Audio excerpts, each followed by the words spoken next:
Hello and welcome back. In this video we're going to continue looking at the assignment statement, and in particular we're going to look at using the variables that we have made assignments to, and we'll look at some of the details again of its operation. If you recall, there are two main steps in an assignment statement. First, we calculate the results of the right-hand side of the statement. That's everything on the right-hand side of the equals sign. And this will typically yield a new value that's stored on the computer's memory. The second part is to determine whether the name of the variable on the left-hand side is already on the dictionary. If it isn't already there, we create a new entry on the dictionary for that variable, and then make that variable refer to the entry on the computer's memory. Okay, so if we look at that briefly, we can say my age, which is a name of a variable. That name doesn't already exist. I've just started a new version of the shell here. Equals 99 plus 1, for instance. In executing this statement, the right-hand side will be evaluated. That's an expression on the right-hand side. It yields a new value, an integer value, 100, that is then stored on the computer's memory. The second stage is to look in the dictionary of names to see if my age is already there. If it isn't, my age is added to the dictionary, and then my age refers to that new object on the computer's memory. There's no return value from this statement, so there's nothing for the shell to print out here. But we can go in and look at the value of my age, for instance, and it tells us that the value referred to from my age is 100. So, when a variable name appears in an expression, the associated object's value is used in its place. So if I type my age times 2, what happens is we look at the dictionary to see, does my age exist? If it does, we follow the reference from my age to the object, retrieve that value, which is 100, and multiply it by 2, so you see the expected output there. Now, I've got one short little program that I want to use, and I'm going to step through it stage by stage to allow you to see how a program is executed. So the 3 lines of this very simple program are my age equals 99, his age equals my age minus 1, and my age equals my age plus 1.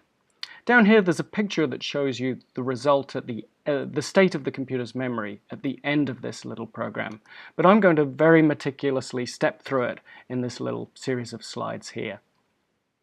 So, to begin with, well, nothing has been executed, and the dictionary it does actually contain some names, but they're names that are unconcerned with what we've got here. So the object store that I'm drawing out is essentially empty at this place, and the dictionary, I'll just refer to it as empty. That's not quite true, but you'll see why later. So, as we step through, we go to the first statement. The first thing we do is we execute the right-hand side of this assignment statement, which yields a value. That value is 99, and there we are. We see it's appeared on the object store. The next thing we do is we execute the left-hand side of the statement, the remainder of the statement. We see that my age is not already on the dictionary, so we add it to the dictionary, and we make my age refer to that value on the computer's memory. Okay, everything's simple so far. Next thing we do, we're on to the second statement. So Python just executes these statements one by one. Starting at the first statement, goes down to the last statement. So the right-hand side of this statement is my age minus 1, which is an expression. We evaluate that expression. It yields the value 98 that we see now on the computer's memory. And the next stage is to do the left-hand side of that, do the remainder of the statement. His age, we check to see if it's already on the dictionary. It isn't, so it's added to the dictionary, and we make his age refer to that value on the computer's memory. So his age refers to the value 98. At the third stage, we'll do the right-hand side first, as usual. We execute the expression my age plus 1. So we follow through from what my age refers to, which is the value 99, and we add 1 to it, which yields a new value that goes onto the computer's memory, and we have the value 100 there on the computer's memory. The final thing we have to do is we make my age refer to that new value. So it's a very mechanical process. We execute the right-hand side, and then we make the left-hand side, the variable name, refer to whatever the result of that execution was. So this makes myAge refer to the value 100, and that means the old value 99 is now defunct.